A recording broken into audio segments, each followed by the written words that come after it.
안녕하세요. 매일매일 습관처럼 매일 헌법 정인호입니다. 오늘은 6월 10일 화요일입니다. 즐겁게 잘 보내시나요? 드디어 이제 점점 날씨가 뜨거워지는 것 같아요. 한낮의 기온이 이제 조금씩 기어기어 올라가서 이제 28도, 29도 가지 않을까요? 물론 6월달 하면 장마 시즌이 우리 전통이긴 한데요.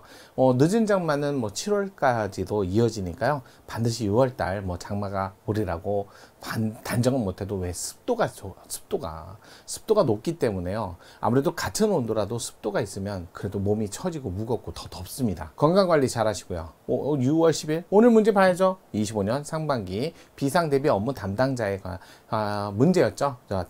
오늘 행보추구권 문제 또 정리하고 문제 보도록 할게요.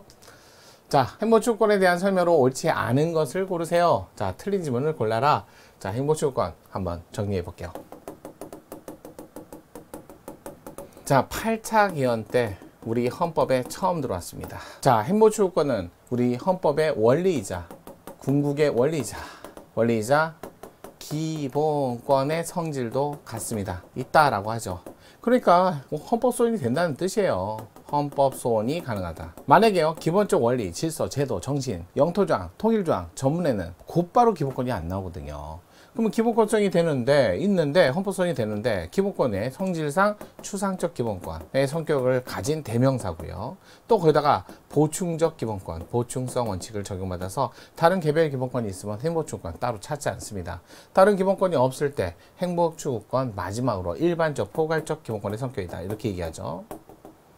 포괄적 기본권의 성격이다. 이런 정도는 바로 나오셔야 돼요. 그럼 행복추구권에서 도출되는 이런 얘기하죠. 여기서 도출되는 기본권. 되는 기본권으로서 일반적 행동의 자유권, 개성의 자유로운 발현권.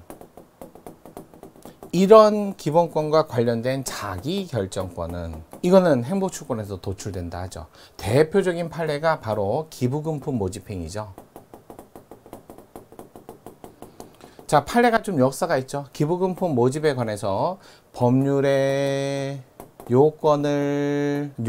기부금품 모집을 위한 요건을 전혀 마련하지 않은 채 오로지 청의 재량으로만 정하도록 이렇게 나오면 이거는 원칙적으로 금지하고 예외적으로 허용하는 경우가 되기 때문에 요거 위헌 결정 받은 적이 있었고요.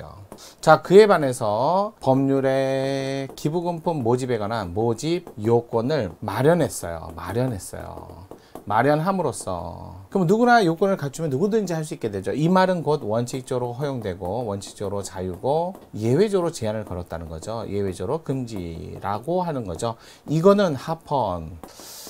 기부금품 모집은 정말 잘 보셔야 돼요. 그거에도 행복추구권 기본권 판례가 있긴 해도 가장 대표적으로 개별기본권, 직업의 자유를 검토하면 행복추구권 따로 검토하지 않는다. 이런 것들을 좀 보셔야죠. 그래서 기부금품 모집 사건은 너무 중요한 사건이니까 자주 보셔야 돼요. 행복추구권. 자, 그러면서 일반적 행동의 자유권 같은 영역의 문제인데 일반적 행동의 자유권 가치 있는 문제만이 아니라 위험한 스포츠, 그 다음에 가치 없는 거, 이례적인 거, 취미생활 이것도 다 여기에 들어가는 거죠. 특히 대마를 필 수 있는 자유도 일반적 행동의 자유권에 들어가요. 하지만 거기에 맞는 책임은 져야 된다, 말아야 된다. 특히 자기결정권 일반적 행동의 자유권에 근거해서 과실 책임 원칙이 나오고, 그러면서 나오는 또 판례가 뭐 있어요? 양벌 규정. 자, 아무래도 양벌 규정, 종업원의 행위로 인해서 행위에 대한 책임은 당연히 가져야죠. 한데 과실 여부를 묻지 않고 사업주 또는 법인 과실 없이 자동적으로 과실 여부와 불문을 하고, 또는 자, 면책 규정이 마련되어 있지 않은 상태에서 이런 경우라면 전부 다 양벌 규정은 위헌입니다. 이렇게 나오시는 거죠. 대부분 이거죠. 법인의 또 반대로 임직원의 행위로 인해서 벌금형 이상을 받았을 때 법인 등록을 취소하는 그것도 조심하셔야죠. 그것도 위헌이었잖아요. 반대로 사업주를 처벌하는 대상으로 해놨는데도 불구하고 조모를 같이 반대도 안 돼요. 이렇게도 안 되고 이렇게도 안 된다는 것도 조심하세요. 이런 것들은 일반적으로 과실책임 원칙, 그래서 무과실 책임 원칙이 아니라 과실 책임 원칙을 우리나라 헌법을 원칙적으로 인정하고 있어요. 거기다 그 과실 책임 원칙에 따라서 행위에 맞는 책임이야지 행위는 1인데 책임은 10이다. 이건 행위 책임 원칙에 반한다. 이런 것들도 여기서 다 나온다는 거예요. 기본적으로 요만큼은 이해하시고 판례도 거기에 관련해서 많이 있지만 기본 판례예요.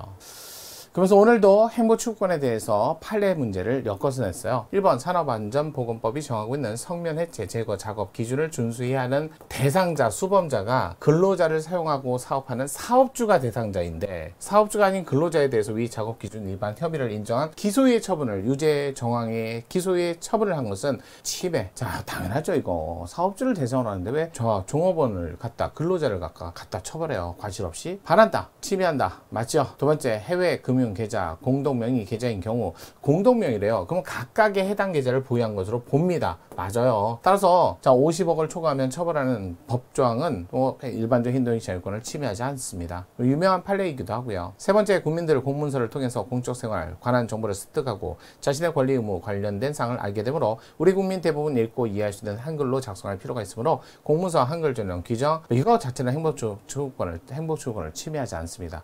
뭐 이래서 한번 다 맞으니까 정답은 4번밖에 없네요. 유명하죠, 이 판례. 교통사고 발생 시 사상자를 구호 등의 필요한 조치를 취하지 않고 이탈했을 때 결국 사람이 죽거나 다치거나 사고 처리가 안 돼서 2차, 3차 사고가 발생하기 때문에 그럴 때 형사처벌을 한다는 얘기였죠. 이거 행보추구권 너무 과하지도 않아요. 왜? 그 생명과 재산상 피해가 더 크고 공익이 더 크기 때문에. 따라서 운전자 조치 의무를 이행하지 않고 그대로 현장을 벗어날 요인이 많지 않은 점을 고려할 때 과태료 같은 행정 제재만으로 충분하다? 아니에요. 그러니까 침해한다? 침해하지 않습니다. 형사처벌 반하지 않는다. 너무 많이 나오는 판례였는데 어렵진 않았네요. 자, 기본적으로 판례 내용은 어렵진 않았습니다. 정답은 특히.